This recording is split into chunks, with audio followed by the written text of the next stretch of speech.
ٹھیک ہے بھائی، پچھلے ہم نے لاسٹ ٹائم جو ہے وہ تفصیل سے شاعری کے بارے میں اسٹڈی کر لیا تھا، اور یہ ہم مس نے پڑھا دی ہے، میں اسے دوبارہ پڑھا رہا ہوں تاکہ ریکارڈ میں آ جائے صحیح. اور پھر ہم دو نعت پڑھیں گے پہلے، اس کے فوراً بعد پھر کہاں چلے جائیں گے؟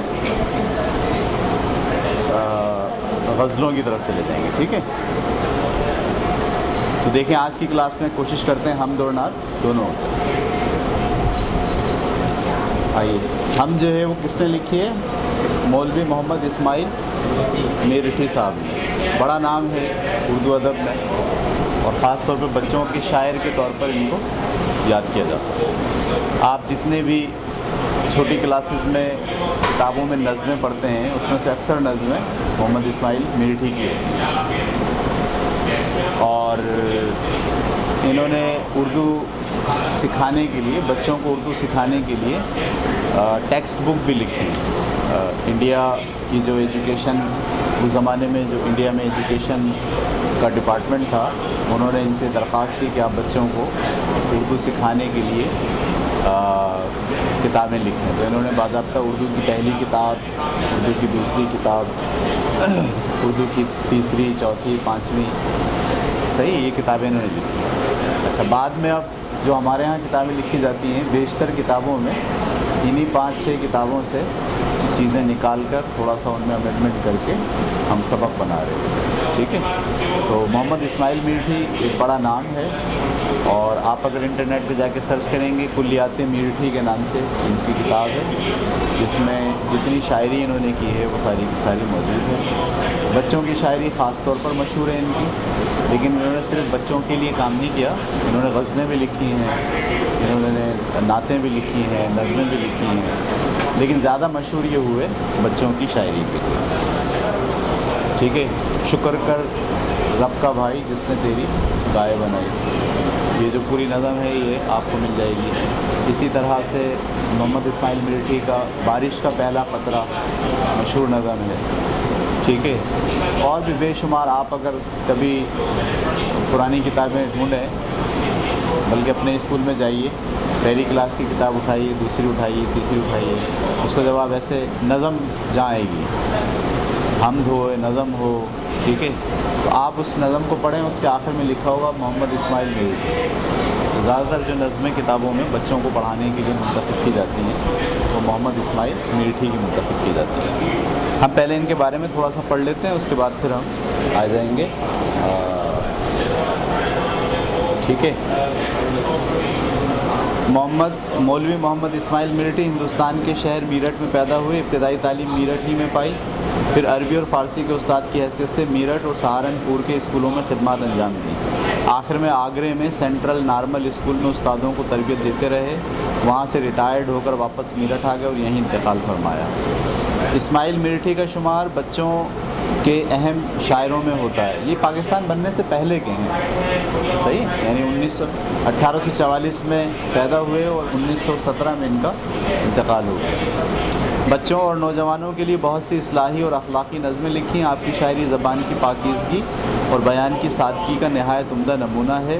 آپ کی نظمیں ہندوستان اور پاکستان کی درسی کتابوں میں پڑھائی جاتی رہی ہیں. آپ کا سارا کلام کلیات اسماعیل کے نام سے شائع ہو چکا ہے. درسی کتاب میں شامل ہم اسی کلیات سے لی گئی.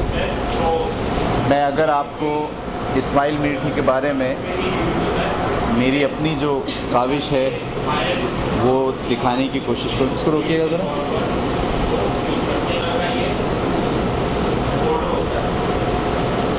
ٹھیک ہے، تو ایک شاعر کے طور پر محمد اسماعیل میرٹھی کا انتخاب کیا ہے. محمد اسماعیل میرٹھی کو بچوں کا شاعر بھی کہا جاتا ہے.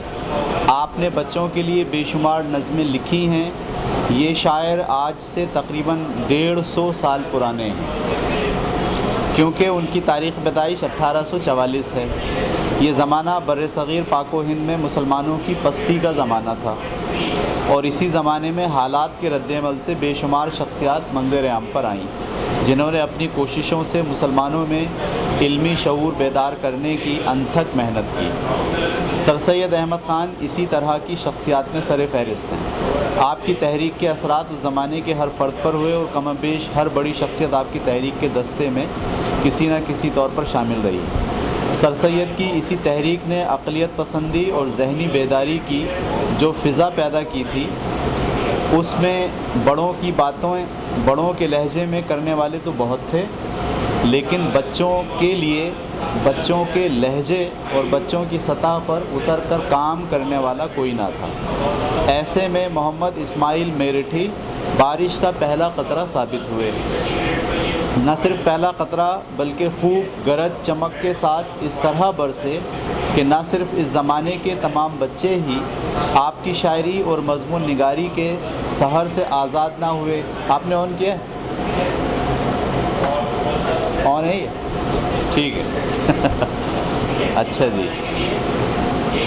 نہ صرف پہلا قطرہ بلکہ خوب گرج چمک کے ساتھ اس طرح برسے کہ نہ صرف اس زمانے کے تمام بچے ہی آپ کی شاعری اور مضمون نگاری کے سحر سے آزاد نہ ہو پائے، بلکہ آج بھی اردو زبان میں لکھنا پڑھنا سیکھنے والے بچے اردو زبان میں لکھنا پڑھنا سیکھنے والے بچے کسی نہ کسی طرح آپ کی تحریر کے اثر میں آتے ہی رہتے ہیں۔ آپ کی شاعری انتہائی سادہ اور آسان طرز کی شاعری ہے، ٹھیک ہے۔ آپ نے زندگی کے ہر موضوع پر بچوں کے لیے قلم اٹھایا ہے۔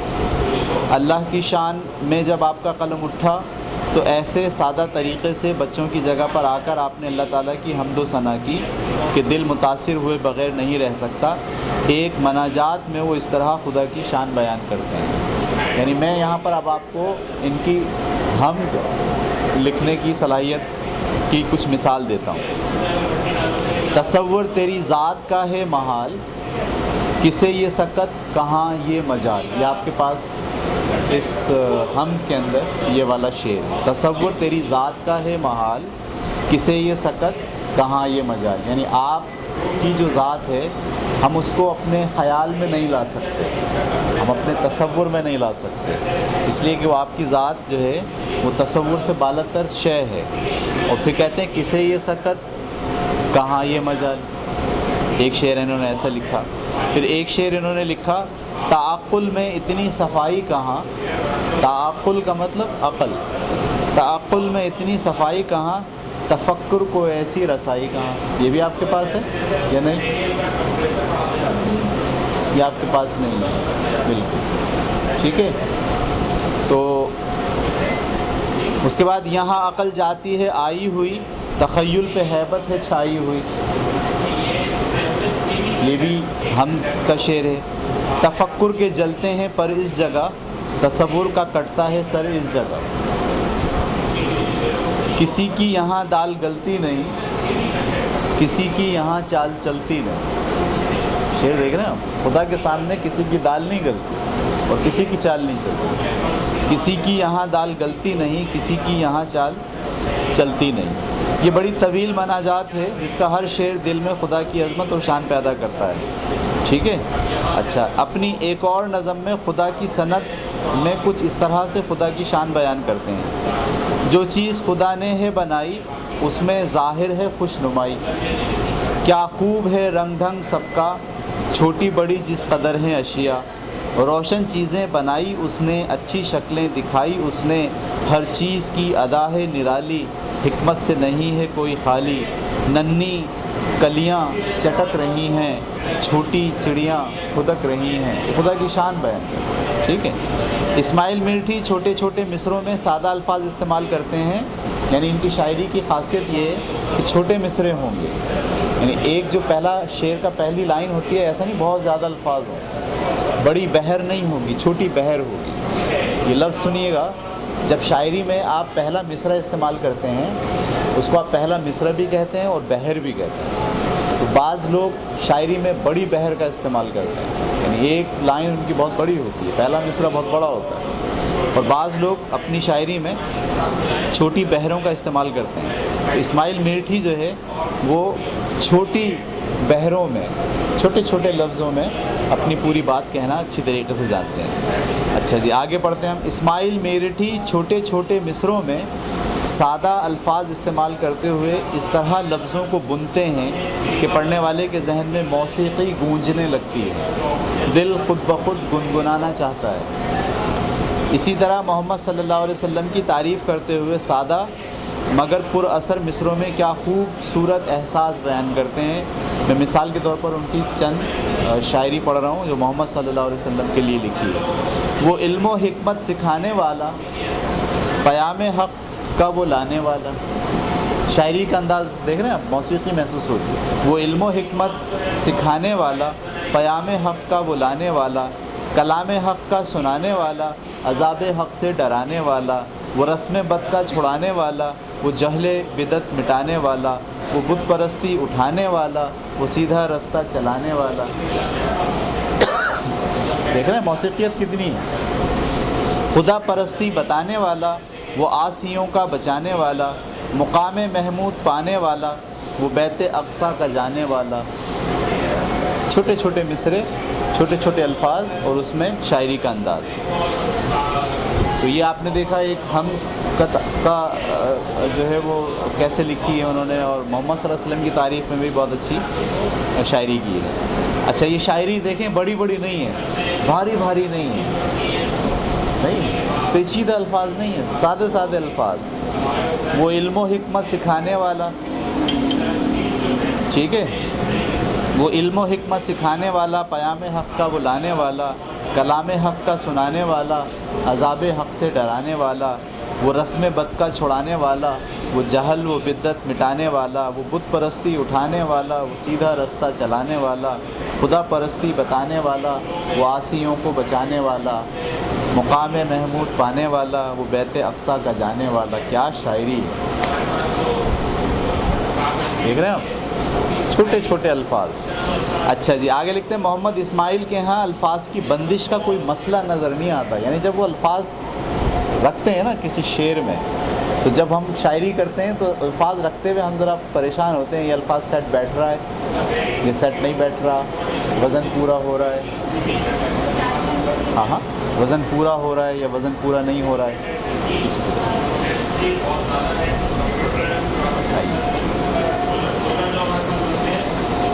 ٹھیک ہے جی۔ تو محمد اسماعیل کے ہاں الفاظ کی بندش کا کوئی مسئلہ نظر نہیں آتا، ایسا لگتا ہے کہ الفاظ خود اسماعیل میرٹھی کے آگے سر تسلیم خم کیے ہوئے ہیں، پیش ہوتے چلے جاتے ہیں۔ قافیہ، ردیف، وزن اور مفہوم اتنے اچھے امتزاج کے ساتھ سادگی اور موسیقیت کا احساس اسماعیل میرٹھی کو شاعری کی ایک منفرد شخصیت بنا دیتا ہے۔ پھر اس کے ساتھ ساتھ زندگی کے مختلف موضوعات پر قلم کی جولانی پڑھنے والے کو مسحور کر دیتی ہے۔ قدرت کے حسن و جمال کو بچوں کی نگاہ سے دیکھ کر انہی کی زبان میں پیش کرنا، قدرت کے حسن و جمال کو بچوں کی نگاہ سے دیکھ کر انہی کی زبان میں پیش کرنا اسماعیل کے ہاں ایک عام سی بات نظر آتی ہے، جبکہ عام طور پر یہ ایک مشکل کام ہے۔ صبح کی ہوا کو کتنی خوبصورتی سے بیان کرتے ہیں۔ اب دیکھیے آپ منظر، ہونے کو آئی صبح تو ٹھنڈی ہوا چلی، ہونے کو آئی صبح تو ٹھنڈی ہوا چلی، کیا دھیمی دھیمی چال سے یہ خوش ادا چلی۔ کس کو کہہ رہے ہیں؟ ہوا کو۔ ہونے کو آئی صبح تو ٹھنڈی ہوا چلی، کیا دھیمی دھیمی چال سے یہ خوش ادا چلی، لہرا دیا ہے کھیت کو، لہرا دیا ہے کھیت کو، ہلتی ہیں بالیاں، جو جس میں گندم لگی ہوتی ہے نا، جس میں دانے لگے ہوتے ہیں اوپر والا حصہ، اس کو کیا بولتے ہیں؟ بالیاں۔ لہرا دیا ہے کھیت کو، ہلتی ہیں بالیاں، پودے بھی جھومتے ہیں، لچکتی ہیں ڈالیاں۔ صبح کی ہوا کو بچوں دیکھا، انہوں نے محسوس کیا اور بیان بھی کیسے کیا کہ بچوں کو سمجھ میں آ جائے۔ اور پھر شام کے منظر کو بھی دل موہ لینے والے انداز سے بیان کیا۔ اب شام کا منظر، شفق پھولنے کی بھی دیکھو بہار۔ شفق کسے کہتے ہیں؟ جہاں سورج غروب ہوتا ہے، غروب ہونے سے پہلے اوپر ایک اورنج کلر ہوتا ہے، لالی ہوتی ہے، اس کو کہتے ہیں شفق۔ شفق پھولنے کی بھی دیکھو بہار، ہوا میں کھلا ہے عجب لالا زار، باغ کھلا ہوا ہے ہوا۔ ہوئی شام بدلتے ہیں رنگ، جنہیں دیکھ کر عقل ہوتی ہے دنگ۔ ہوئی شام بدلتے ہیں رنگ، جنہیں دیکھ کر عقل ہوتی ہے دنگ. ٹھیک ہے، بدلتے ہیں رنگ اور عقل ہوتی ہے دنگ، یہ موسیقیت. اچھا، پھر رات کی منظر کشی کو بھی اسی انداز میں بیان کرتے ہیں. گیا دن ہوئی شام آئی ہے رات، گیا دن ہوئی شام آئی ہے رات، خدا نے عجب شے بنائی ہے رات. نہ ہو رات تو دن کی پہچان کیا، نہ ہو رات تو دن کی پہچان کیا، اٹھائے مزہ دن کا انسان کیا. کیا بات ہے جناب. رات اگر نہیں ہوتی تو کیا دن کا صحیح اندازہ ہوتا؟ رات اگر نہیں ہوتی تو کیا دن کا مزہ اٹھا پاتے ہم؟ اچھا جناب، بچے جن چیزوں سے متاثر ہوتے ہیں، محمد اسماعیل کے ہاں وہی چیزیں اپنے تمام تصورات کے ساتھ شاعری میں ڈھل جاتی ہیں. وہ موسموں کا تذکرہ بھی بڑے آسان پیرائے میں کر ڈالتے ہیں. موسم کے بارے میں کیا کہیں؟ مئی کا آن پہنچا ہے مہینہ، مئی کا آن پہنچا ہے مہینہ، بہا چوٹی سے ایڑی تک پسینہ. دیکھ رہے ہیں آپ؟ مئی کا آن پہنچا ہے مہینہ، بہا چوٹی سے ایڑی تک پسینہ، بجے 12 تو سورج سر پر آیا، بجے 12 تو سورج سر پر آیا، ہوا پیروں تلے پوشیدہ سایہ. پیروں میں چھپ گیا. اوپر عین سورج ہوتا ہے تو سایہ لمبا نہیں ہوتا، پوشیدہ ہو جاتا ہے. کہاں پوشیدہ ہو جاتا ہے؟ پیروں تلے. اور برسات تو بچوں کا پسندیدہ موسم ہے. اس موسم کا جادو بچوں پر سر چڑھ کر بولتا ہے. سب سے زیادہ انجوائے برسات کو کون کرتا ہے؟ بچے. اور جب وہ بچے انجوائے کرتے ہیں تو بچپن ہوتا ہے، وہ بیان نہیں کر سکتے احساس. تو محمد اسماعیل میٹھی نے بچپن میں برسات کو جو بچہ محسوس کرتا ہے اس کو بڑی شاعری کی ہے. تو اسماعیل صاحب کیوں نہ اس جادو کا منتر گائیں. اب وہ کیا کہتے ہیں برسات کے بارے میں؟ وہ دیکھو اٹھی کالی کالی گھٹا، وہ دیکھو اٹھی کالی کالی گھٹا ہے، چاروں طرف چھانے والی گھٹا، گھٹا کے جو آنے کی آہٹ ہوئی، ہائے ہائے ہائے ہائے، گھٹا کے جو آنے کی آہٹ ہوئی، ہوا میں بھی ایک سنسناہٹ ہوئی. گھٹا کے جو آنے کی آہٹ ہوئی، ہوا میں بھی ایک سنسناہٹ ہوئی. سب محسوس کرتے ہیں نا بچپن میں یہ بات، بول نہیں سکتے لیکن آپ دیکھیں اسماعیل میٹھی نے کیسے بولا ہے. گھٹا آن کر میہ جو برسا گئی، تو بے جان مٹی میں جان آ گئی، زمیں سبزے سے لہلہانے لگی، کسانوں کی محنت ٹھکانے لگی. بہت لمبی نظم ہے یہ، میں تو بس تعارف کراتا ہوا جا رہا ہوں آہستہ آہستہ.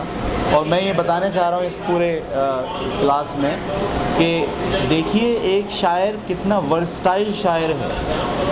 وہ خدا کی تعریف بیان کرتا ہے، وہ محمد صلی اللہ علیہ وسلم کی بڑائی بیان کرتا ہے، وہ موسم بیان کرتا ہے، وہ صبح اور شام کے جو احساسات ہیں وہ بیان کرتا ہے، پھر وہ بارش بیان کرتا ہے. گھٹا کے آنے کی آہٹ کا اسلوب محمد اسماعیل میرٹھی کا خاص اسلوب ہے. وہ ہر طرح کے خیال کو بڑے آسانی سے الفاظ کا جامہ پہنانے کا ہنر جانتے ہیں. اسماعیل قدرتی حسن و جمال کو بچوں کے معصومانہ احساس کے ساتھ آمیزش کر کے جب رنگ بکھیرتے ہیں تو خوشی اور ترنم ہر طرف محسوس ہونے لگتے ہیں. اسماعیل باتوں باتوں میں بچوں کو کام کی باتیں بھی سکھاتے ہیں. ان کی شاعری میں بچوں کے لیے بے شمار نصیحت کی باتیں ہیں. ان کی بے شمار نظمیں اس بات کی طرف اشارہ کرتی ہیں. اچھا جی، ایک نظم ہے چھوٹی سی، بہت بڑی ہے لیکن میں اس کے صرف 3 شعر یہاں آپ کو سناتا ہوں. ہے کام کے وقت کام اچھا، ہے کام کے وقت کام اچھا، اور کھیل کے وقت کھیل زیبا. جب کام کا وقت ہو کرو کام، بھولے سے بھی کھیل کا نالو نام. جب کام کا وقت ہو کرو کام، بھولے سے بھی کھیل کا نالو نام. خوش رہنے کا ہے یہی طریقہ، خوش رہنے کا ہے یہی طریقہ، ہر بات کا سیکھیے سلیقہ. آپ محسوس کر رہے ہیں کتنے چھوٹے بحر ہیں. خوش رہنے کا ہے یہی سلیقہ، ہر بات کا سیکھیے سلیقہ۔ ایک اور نظم نصیحت میں بھی بچوں کو اچھی اچھی نصیحت کر رہے ہیں۔ کرے دشمنی کوئی تم سے اگر جہاں تک بنے تم کرو درگزر۔ کرے دشمنی کوئی تم سے اگر جہاں تک بنے تم کرو درگزر۔ کرو نہ حاسد کی باتوں پہ غور، جلے جو کوئی اس کو جلنے دو اور۔ کرے دشمنی کوئی تم سے اگر جہاں تک بنے تم کرو درگزر۔ کرو تم نہ حاسد کی باتوں پر غور، جلے جو کوئی اس کو جلنے دو اور۔ کتنا چھوٹا مصرع، چھوٹی بات یہ بچوں کو یاد ہو جائے، اور جب اس طرح کی زندگی کی کیفیت آ جائے جہاں حسد ہو رہا ہو اور ایک دوسرے کو نیچا دکھانے کی بات ہو رہی ہو، بچہ فوراً گنگنا ڈالے کرو تم نہ حاسد کی باتوں پہ غور، جلے جو کوئی اس کو جلنے دو اور۔ نظم بارش کا پہلا قطرہ بھی ایک خوبصورت نظم ہے جو اپنے اندر بچوں کے لیے گہرا پیغام رکھتی ہے، کام میں پہل کرنے اور اعتماد کے ساتھ آگے بڑھنے کا سبق دیتی ہے۔ محمد اسماعیل میرٹھی کی نظموں میں سے اکثر نظمیں کہانی کی طرز پر ہیں، جن میں شاعری میں ایک پورا واقعہ بیان کیا گیا ہے۔ ان کی مشہور نظم جگنو اور بچہ، آپ کو یاد ہے جگنو اور بچہ؟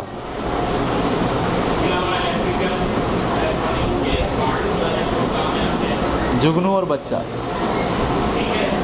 کہ جھٹ پٹ ٹوپی میں جھٹ پٹ چھپایا اسے، جگنو بولتا ہے کہ مجھے آزاد کر دو آزاد کر دو، تو وہ کہتا ہے کروں گا نا تب تک آزاد تجھے، جب تک دن میں دیکھ لوں نا روشنی تیری۔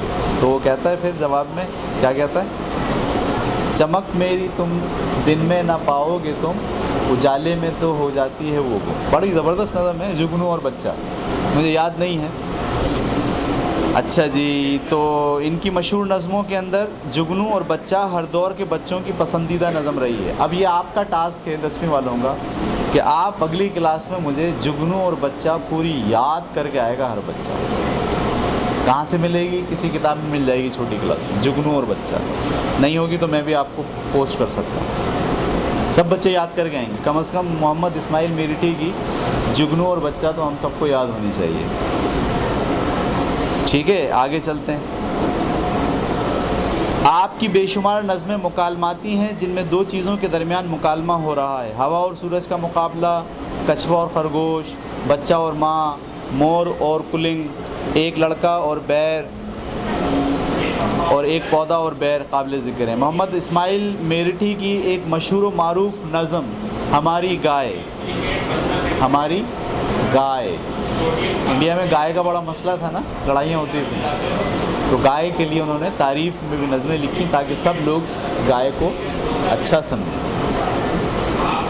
کہتے ہیں، اچھا یہ نظم ان کی پہچان بن گئی دنیا میں۔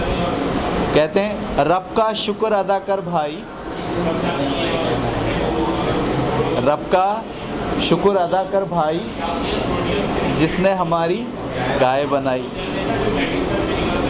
اس مالک کو کیوں نہ پکاریں، گائے کو دیکھتے ہیں تو مالک کو پکارنے کا دل چاہتا ہے، خدا کو۔ اس مالک کو کیوں نہ پکاریں جس نے پلائیں دودھ کی دھاریں، دودھ نکالتے ہیں نا اس کو تو دھاریں نکلتی ہیں، جس نے پلائی دودھ کی دھاریں۔ خاک کو اس نے سبزہ بنایا، مٹی سے پہلے کیا بنایا؟ سبزہ۔ سبزے کو پھر گائے نے کھایا، خاک کو اس نے سبزہ بنایا، سبزے کو پھر گائے نے کھایا۔ کل جو گھاس چری تھی بن میں، کل جو گھاس چری تھی بن میں، بن کا مطلب جنگل میں، کل جو گھاس چری تھی بن میں، دودھ بنے گا اب گائے کے تھن میں۔ سمجھ رہے ہیں آپ؟ واہ بھائی، کیا انہوں نے بن میں اور تھن میں جو ہے وہ جوڑا ہے۔ ایک اور نظم شمع ہستی میں محمد اسماعیل میرٹھی زندگی کے فلسفے کو بچوں کے ذہنوں میں اتارنے کی بڑی کامیاب کوشش کرتے ہوئے دکھائی دیتے ہیں۔ اچھا، اب یہاں مطلب جب آپ زندگی اور فلسفہ اور گہری باتیں بچوں کو سکھانا چاہیں، بہت مشکل کام ہے۔ میں بھی آج کل ایک کورس بنانے کا سوچ رہا ہوں کہ بچوں کو سوچنا سکھایا جائے. پورا کورس میں نے بنا لیا ہے سمجھ لیں, لیکن میں پریشان ہوں کہ اس کو آسان الفاظ میں کیسے بیان کیا جائے, کیونکہ مشکل بات, پیچیدہ بات بچوں کو سکھانے کے لیے اگر آپ نے بات کو پیچیدہ رکھا, الفاظ مشکل استعمال کیے, تو پھر وہ بات بچے سمجھ نہیں سکتے. تو یہ بڑا آرٹ ہوتا ہے, فن ہوتا ہے کسی استاد کا, کسی اردو دان کا, تو پیچیدہ بات, مشکل بات سادہ الفاظ میں بیان کر دے. اس کی مثال دیکھیے, اے شمع ہستی اے زندگانی, زندگی کو کہہ رہے ہیں, اے شمع ہستی اے زندگانی, بھاتی ہے دل کو تیرے کہانی, بھاتی ہے دل کو تیرے کہانی, ہے کوچ تیرا ہر لمحہ جاری, یعنی زندگی ہر لمحہ یہاں سے وہاں جاری ہے, جاتی ہے بکٹٹ تیری سواری, زندگی بھاگے چلی جا رہی ہے, بھاگے چلی جا رہی ہے, رک نہیں رہی, کسی کے ہاتھ میں نہیں آ رہی. بجلی سے بڑھ کر بیتاب ہے تو, زندگی کو کہہ رہے ہیں بجلی سے بڑھ کر بیتاب ہے تو, یا واہمہ ہے یا خواب ہے تو, کیوں چپ چپاتی ہر دم رواں ہے, زندگی کو کہہ رہے ہیں کیوں چپ چپاتی ہر دم رواں ہے, آئی کہاں سے جاتی کہاں ہے, کیوں چپ چپاتی ہر دم رواں ہے, آئی کہاں سے اور جاتی کہاں ہے. کین یو بلیو اٹ, ایک بچے کو چھوٹے سے جملوں میں زندگی کی حقیقت سمجھانا. اسماعیل میرٹھی کا کمال ہے کہ وہ فلسفے کو بھی بچوں کے لیے آسان بنا کر پیش کرتے ہیں. غرض محمد اسماعیل میرٹھی صرف بچوں کے شاعر ہی نہیں بلکہ بچوں کی شاعری کے لیے روشنی کے مینار ہیں. ہر زمانے میں بچوں کے لیے لکھا جانے والا ادب محمد اسماعیل میرٹھی کے مطالعے کا مرہون منت ہے. یعنی آج بھی آپ اگر فیصلہ کرو گے, میں فیصلہ کروں گا, کوئی بھی مصنف فیصلہ کرے کہ اسے کس کے لیے لکھنا ہے, بچوں کے لیے لکھنا ہے, بچوں کے لیے کہانیاں لکھنی ہیں, بچوں کے لیے شاعری کرنی ہے, بچوں کے لیے ڈرامے لکھنے ہیں, تو آپ حیران ہوں گے کہ جب وہ بچوں کے لیے لکھنے جائے گا تو اپنے آپ کو تیار کرنے کے لیے اسے اسماعیل میرٹھی کو پڑھنا پڑے گا. بغیر اسماعیل میرٹھی کے مطالعے کے کوئی شخص بچوں کے لیے لکھنے کے قابل نہیں ہو سکتا. وہ صرف ایک شاعر ہی نہیں تھے بلکہ ایک ماہر تعلیم بھی تھے. انہوں نے بچوں کے لیے اردو کورس کی کتابیں بھی لکھیں جو ان کے زمانے میں اسکولوں میں پڑھائی جاتی رہی ہیں. ان کتابوں میں آپ کی نثر نگاری کے جوہر دیکھے جا سکتے ہیں. بچوں کے لیے لکھنا آسان نہیں ہوتا, لیکن جب محمد اسماعیل میرٹھی کے ہاں بچوں کے ادب کی گرفت دیکھتے ہیں تو لا محالہ کہہ اٹھتے ہیں اردو ادب میں بچوں کے لیے محمد اسماعیل میرٹھی وہ جاری و ساری آبشار ہیں جن سے ہر زمانے کے بچے سیراب ہوتے رہیں گے, اور ہر زمانے میں بچوں کے لیے قلم اٹھانے والے ادیب کو محمد اسماعیل کے گھر سے ضرور گزرنا ہوگا. یہ ہماری ایک مس ہیں, ان کا نام ہے زرین سوری صاحبہ. ہمارے رسالے کے لیے یہ تحریر انہوں نے جو ہے وہ لکھی, انہوں نے اخذ کی, اور ان کی یہ تحریر ہمارے رسالے میں شائع ہوئی, اور اتفاق سے ایک ہی رسالہ بنا, اس کے بعد ہمت ہار گئے سب. بڑا اچھا رسالہ ہے, آپ اگر چاہیں گے تو یہ رسالہ میں آپ کو پوسٹ کر سکتا ہوں آپ کو اس پہ. اچھا, اب ہمارے پاس ٹائم کتنا رہ گیا یہ بتائیے؟ ہیں ابھی ہمارے پاس ٹائم, ہم یہ نظم پڑھ سکتے ہیں بعد آپ کا. تو اس تعارف کے بعد اب ہم پڑھنے جا رہے ہیں, روکیے گا, ٹھیک ہے بھائی. اب ہم اس تعارف کے بعد پڑھنے جا رہے ہیں ہم, جو آپ کی کتاب میں موجود ہے پیج نمبر 118 اور 119 پر. خدایا نہیں کوئی تیرے سوا, خدایا نہیں کوئی تیرے سوا, اگر تو نہ ہوتا تو ہوتا ہی کیا. اچھا, جب شعر آپ پڑھا کریں نا تو شعر کیسے انداز سے پڑھیں. نثر پڑھنے کا انداز الگ ہے اور شعر پڑھنے کا انداز الگ ہے. عام طور پر شعر پڑھا جاتا ہے ترنم میں, تھوڑا گا کر, لیکن اگر آپ میں صلاحیت نہیں ہے تو آپ پھر ٹھہر کر پڑھیں گے. پہلا مصرع 2 بار پڑھا جائے گا اور دوسرا مصرع 1 بار پڑھا جائے گا. خدایا نہیں کوئی تیرے سوا, خدایا نہیں کوئی تیرے سوا, اگر تو نہ ہوتا تو ہوتا ہی کیا. تصور تیری ذات کا ہے محال, تصور تیری ذات کا ہے محال, کسے یہ سکت اور کہاں یہ مجال. بنائی ہے تو نے یہ کیا خوب چھت, بنائی ہے تو نے یہ کیا خوب چھت، چھت کا مطلب آسمان، کہے سارے عالم کی جس میں کھپت، ایسی چھت ہے کہ ہر چیز اس کے نیچے آ جا رہی ہے، سورج، چاند، ستارے، سیارے، زمین، ہر چیز اس چھت کے نیچے، کھپت کا مطلب اس کے تلے آ گئی۔ یہ تارے جو ہیں آتے جاتے ہوئے، یہ تارے جو ہیں آتے جاتے ہوئے، چمکتے ہوئے جگمگاتے ہوئے، چراغ ایسے روشن جو بن تیل ہیں۔ 1844 1870 کی بات ہو رہی ہے، جہاں بجلی نہیں ہے وہاں پہ کیا ہے؟ چراغ ہیں، تو وہاں چراغ جلانے کے لیے کیا ڈالنا پڑتا ہے؟ تیل، تو اسی کو مثال دے رہے ہیں، چراغ ایسے روشن جو بن تیل ہیں۔ کس کو کہہ رہے ہیں یہ؟ ستاروں کو، چاند کو، ایسے چراغ ہیں جس میں تیل ڈالنے کی ضرورت نہیں ہے۔ چراغ ایسے روشن جو بن تیل ہیں، یہ تیری ہی قدرت کے سب کھیل ہیں۔ کیا بات ہے، تیل اور کھیل۔ یہ لال و گوہر ہیں جو بکھرے پڑے، یہ لال و گوہر ہیں جو بکھرے پڑے، زمیں سے بھی ہیں ان میں اکثر بڑے۔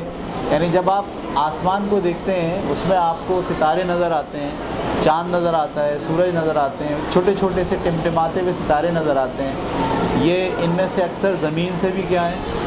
بڑے ہیں۔ صحیح ہے، تو یہ لال و گوہر کس کو کہا گیا ہے؟ سیاروں کو، ستاروں کو۔ یہ قائم ہے تیری ہی تقدیر سے، یہ قائم ہے تیری ہی تقدیر سے۔ تقدیر کا مطلب جو آپ نے لکھ دیا ہے، جو اللہ تعالیٰ نے فیصلہ کر دیا ہے، اس پر یہ قائم ہیں۔ بندھے ہیں باہم سخت زنجیر سے، بالکل ایسے جیسے زنجیر سے باندھ کے اللہ تعالیٰ نے سب کو اپنے اپنے مقررہ وقت پر، مقررہ راستے پر چلنے کے لیے مجبور کیا ہوا ہے۔ وہ زنجیر کیا ہے؟ کشش باہمی۔ اچھا، زنجیر کے بارے میں بچوں کے دماغ میں آئے گا کہ شاید زنجیر سے بندھے ہوئے ہیں، تو انہوں نے اگلے مصرے میں اس کو صحیح کر دیا۔ وہ زنجیر کیا ہے؟ کشش باہمی۔ وہ زنجیر دراصل کیا ہے؟ ایک دوسرے کی کشش ہے، نہ اس میں خلل ہونا بیشی کمی، تو نہ تو اس قوت کے اندر خلل آتا ہے، نہ اس میں کمی بیشی ہوتی ہے۔ آپ 10ویں جماعت میں پڑھ رہے ہو تجاذب کا قانون، پڑھا ہے آپ نے؟ گریویٹیشنل لا ہے نا۔ گریویٹیشنل لا کیا ہے؟ دو اجسام ایک دوسرے سے مادے کی بنیاد پر اٹریکٹ کرتے ہیں۔ ہے ان سب کا آئین ایجاد ایک، جو اصول ہے ان سب کو بنانے کا وہ ایک ہی ہے۔ ہنر ایک ہے اور استاد ایک۔ استاد کس کو کہہ رہے ہیں؟ اللہ تعالیٰ۔ ہنر ایک ہے اور استاد ایک، مائنڈ بلوئنگ۔ اور آپ جب آپ کو کلیات اسماعیل میرٹھی مل جائے، اور بہت آسان ہے، آپ ڈھونڈ سکتے ہیں انٹرنیٹ سے، کلیات اسماعیل میرٹھی۔ میں نے آپ سے لاسٹ ٹائم کہا تھا کہ ایک آپ سارے بچے مجھے میسیج کریں، ایک گروپ ہم بناتے ہیں جس میں ساری 10ویں کلاس کے بچوں کو پڑھنے کے لیے مٹیریل پرووائڈ کیا جائے۔ تو آپ گروپ بنائیے اور گروپ بنا کے مجھے اپنا نمبر سینڈ کیجئے، پھر ہم ایک گروپ بناتے ہیں جس کے اندر یہ سب چیزیں، سب کتابیں آپ کو پڑھنے کے لیے دی جاتی ہیں، تاکہ فارغ وقت میں، خالی وقت میں آپ ان کا مطالعہ کریں۔ کلیات اسماعیل میرٹھی، اس میں تقریباً سارا کام جو انہوں نے بچوں کے لیے کیا ہے، بڑوں کے لیے کیا ہے، جو مختلف موضوعات پر انہوں نے غزلیں لکھی ہیں، وہ سارا کا سارا کام اس کلیات میں موجود ہے۔ ٹھیک ہے بھائی، تو یہ تھا ہمارا آج کا سبق اسماعیل میرٹھی اور حمد کے متعلق۔ انشاءاللہ اگلی کلاس میں ہم آپ کو پڑھائیں گے امیر بینائی، یا اگر مس نے پڑھا دیا ہوگا تو ہم ڈائریکٹ چلے جائیں گے کس پر؟ غزل کے اوپر۔